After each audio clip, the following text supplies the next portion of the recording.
दिल है छोटा सा, छोटी सी आशा, मस्ती भरे मन की भोली सी आशा, चांद तारों को छूने की आशा, आसमानों में उड़ने की आशा। दिल है छोटा सा, छोटी सी आशा, महक जाऊं मैं आज तो ऐसे फूल बगिया में, महके हैं जैसे बादलों की मैं, ओढ़ू चुनरिया झूम जाऊं मैं, बन के बावरिया अपनी चोटी में, बांध लूं दुनिया। दिल है छोटा सा, छोटी सी आशा। कितना प्रेरक है ना ये गीत। प्रेरणा की शक्ति अद्भुत है। दुनिया की हर उपलब्धि में प्रेरणा का योगदान है। हमारे आसपास ऐसी अनेक प्रेरक कहानियां विद्यमान हैं जो हमें निराशा के गर्त से निकालकर साहस प्रदान कर सकती हैं और हम अपने जीवन में बुलंदियों को स्पर्श कर सकते हैं। ये काल्पनिक कहानियां नहीं हैं, अपितु सत्य कथाएं हैं। ऐसी ही अविश्वसनीय कथाओं से रूबरू करवाने के लिए आपके अपने करियर एडवाइस चैनल के द्वारा आज से एक नई श्रृंखला प्रारंभ की जा रही है। इस सीरीज का नाम है छोटी सी आशा। आइए इस श्रृंखला की पहली कहानी सुनते हैं डॉक्टर मधुसूदन चौबे सर से। ये कहानी है आशा कंडारा की कहानी। जैसा आशा का नाम है वैसे ही आशाओं से भरा हुआ यह व्यक्तित्व और अपनी आशाओं को सफलता में रूपांतरित करके अपनी हस्ती को सिद्ध करने वाला यह व्यक्तित्व है। हमारे आसपास ऐसे बहुत सारे लोग हैं जो इस बात को लेकर दुखी होते रहते हैं कि उनके पास पैसे की कमी है, उनके पास वातावरण का अभाव है, उन्हें मार्गदर्शन नहीं मिल पा रहा है। वे अपनी ज़िंदगी से इतने दुखी और निराश होते हैं कि आगे बढ़ने के समस्त रास्तों को वो अपनी इस नकारात्मक सोच से बंद कर लेते हैं। लेकिन आशा कंडारा जैसे व्यक्ति अपनी सफलताओं से ऐसी कहानी रच देते हैं कि उसकी प्रत्येक पंक्ति और प्रत्येक पैराग्राफ हमारे आसपास छाए हुए निराशा के कुहासे को छाट देता है। क्या आप कभी सोच सकते हैं कि सड़कों पर सफाई कर्मियों के झुंड में सफाई करने वाली एक महिला बड़ी प्रशासनिक पदाधिकारी की हैसियत को प्राप्त कर सकती है? क्या आप कभी सोच सकते हैं कि एक ऐसी महिला जिनका व्यक्तिगत जीवन, जिनका पारिवारिक जीवन विघटन से भरा हुआ रहा, एक ऐसी महिला जो विवाह के बाद अनेक वर्षों तक वैवाहिक जीवन को व्यतीत करती है, संतानों को जन्म देती है और फिर उनके वैवाहिक और पारिवारिक जीवन में एक तूफान आ जाता है और उन्हें तलाक की यातना से गुजरना पड़ता है, लेकिन उसके बावजूद बहुत ऊंचाई पर पहुंच सकती है। जी हाँ, ऐसा हो सकता है और ऐसा ही करके दिखाया है आशा कंडारा ने। आशा कंडारा एक ऐसी लड़की जिनके पिताजी राजेंद्र कंडारा किसी ज़माने में फर्टिलाइज़र कॉरपोरेशन ऑफ इंडिया में अकाउंट ऑफिसर के पद पर काम करते थे और उनकी जो माँ थी वो गृहिणी थी, घर की व्यवस्थाएं संभालती थी। आशा की पढ़ाई स्कूल की चल रही थी। 12वीं कक्षा वो उत्तीर्ण करती हैं और उसी समय घर की आर्थिक स्थितियां भी थोड़ी सी खराब होती हैं और उनके लिए विवाह हेतु रिश्ते आने लगते हैं और 12वीं पास करने के बाद ही उनकी शादी हो जाती है। शादी करने के बाद संतान होती है। उन्हें 2 संतानें प्राप्त होती हैं, एक लड़का और एक लड़की। लेकिन उनका वैवाहिक जीवन आगे चलकर संकट में पड़ जाता है और जब वो मात्र 32 वर्ष की होती हैं तब उनके पति से तलाक हो जाता है।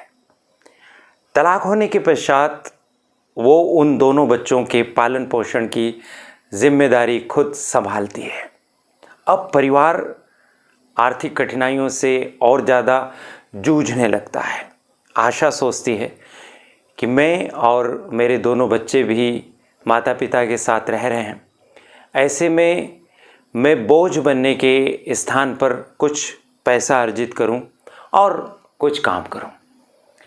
मैं क्या कर सकती हूं, ऐसा वो सोचने लगी। तो उन्होंने सोचा कि चलिए मैं क्या करूं कि मेरी पढ़ाई को मैं पुनः प्रारंभ करूं।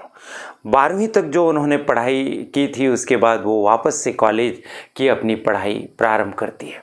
सन 2013 में उनका अध्ययन पुनः प्रारंभ होता है और 2016 में आशा ग्रेजुएट हो जाती है।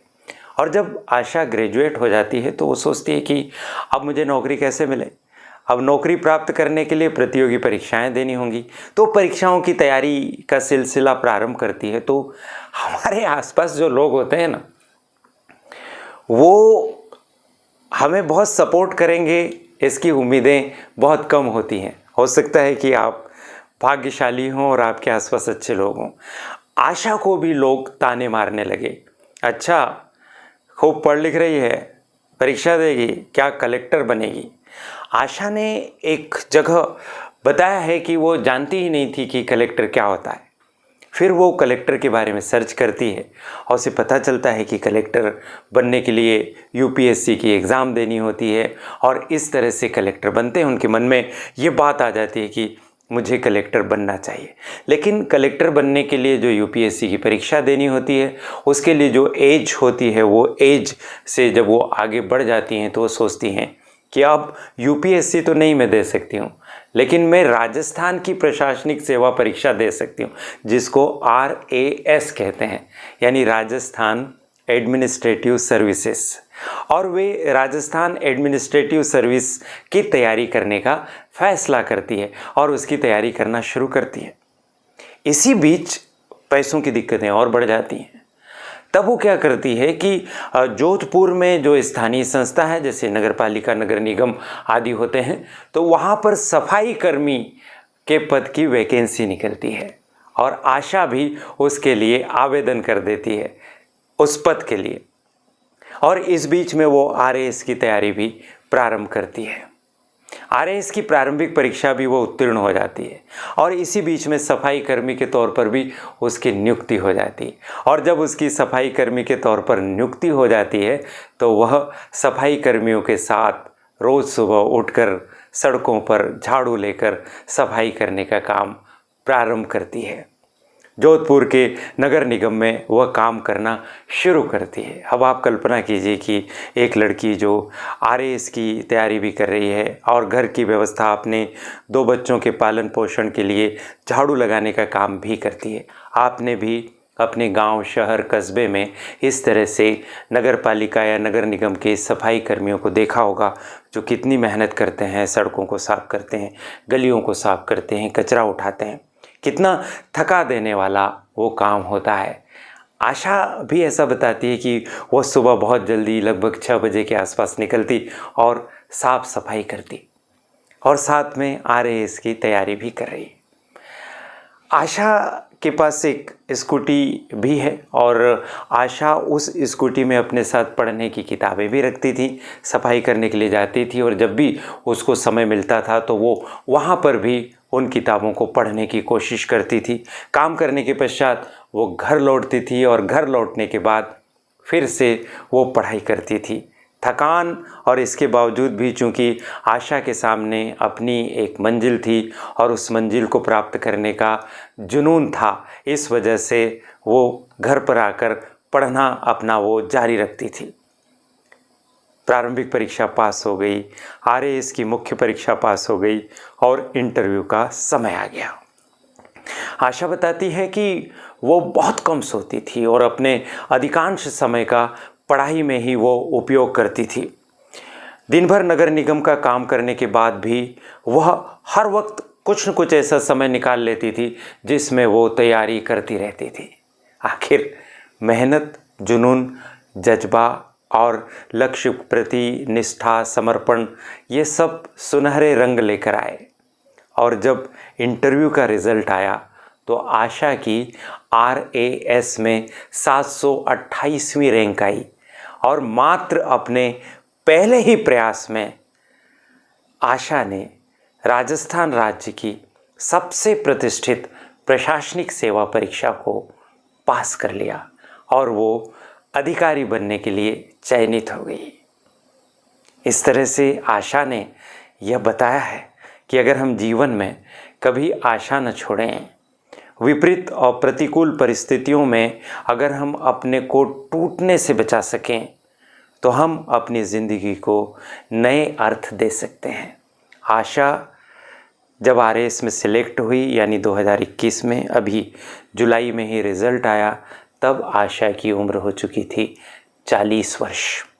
क्योंकि राजस्थान की प्रशासनिक सेवा में बैठने के लिए तलाकशुदा स्त्रियों के लिए अधिकतम आयु सीमा का बंधन नहीं है, इसलिए आशा उस परीक्षा में बैठ सकी और उत्तीर्ण हो सकी। किसी भी राज्य की प्रशासनिक सेवा परीक्षा बहुत कठिन और बहुत चुनौतीपूर्ण होती है। ऐसी कठिन और चुनौतीपूर्ण परीक्षा में सफलता प्राप्त करके आशा ने अपने नाम को चरितार्थ किया, उसको सिद्ध किया। और यही नहीं, उनने अपने बेटे और बेटी को भी बहुत अच्छे से पढ़ा लिखा कर बड़ा किया। पता चला है कि उनका बेटा ग्रेजुएट हो गया है और बेटी ने तो आईआईटी के लिए JEE की परीक्षा को भी क्वालिफाई कर लिया है। इससे अंदाज लगा सकते हैं, अगर आपको लगता है कि आपकी परिस्थितियां प्रतिकूल है तो आशा से तुलना कीजिए, क्या आशा से भी खराब स्थिति में है।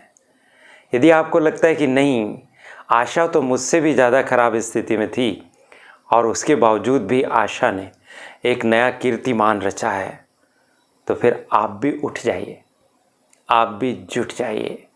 आज से ही अपने लक्ष्य को पुनर्परिभाषित कीजिए और स्वामी विवेकानंद जी के कथन के अनुरूप तब तक चलते रहिए जब तक कि लक्ष्य को आप प्राप्त करना न कर लें। आशा की इस कहानी ने मेरे मन में भी नई आशाओं का संचार किया है। आप भी आशाओं से भर गए होंगे। इस कहानी को सुनाने का अवसर देने के लिए प्रीति गुलवानिया जी और करियर एडवाइस चैनल का बहुत बहुत आभार और आपसे अपेक्षा कि आप भी अपने जीवन में कोई ऐसी कहानी गढ़ सको कि मैं मधुसूदन चौबे उस कहानी को पढ़कर उस कहानी को दूसरे लोगों तक पहुंचाकर उन्हें भी कहानी बनाने के लिए तैयार कर सकूं। शुभकामनाएं। वाकई अद्भुत कहानी है आशा कंडारा जी की। यह कहानी हमारे साहस को बढ़ाती है, हमें बताती है कि हम जीवन के किसी भी मोड़ पर नई यात्रा प्रारंभ करके मंजिल तक पहुंच सकते हैं। इस चैनल पर आपके करियर उन्नयन के लिए आपको प्रतिदिन बहुत कुछ मिलेगा। इसे तुरंत सब्सक्राइब कर दीजिए, बेल आइकन भी पुश कर दीजिए। वीडियो अपने मित्रों और परिजनों के साथ साझा करें। इस वीडियो को, इन पंक्तियों को गुनगुनाते हुए संपन्न करते हैं कि दिल है छोटा सा, छोटी सी आशा, मस्ती भरे मन की भोली सी आशा, चांद तारों को छूने की आशा, आसमानों में उड़ने की आशा। दिल है छोटा सा, छोटी सी आशा।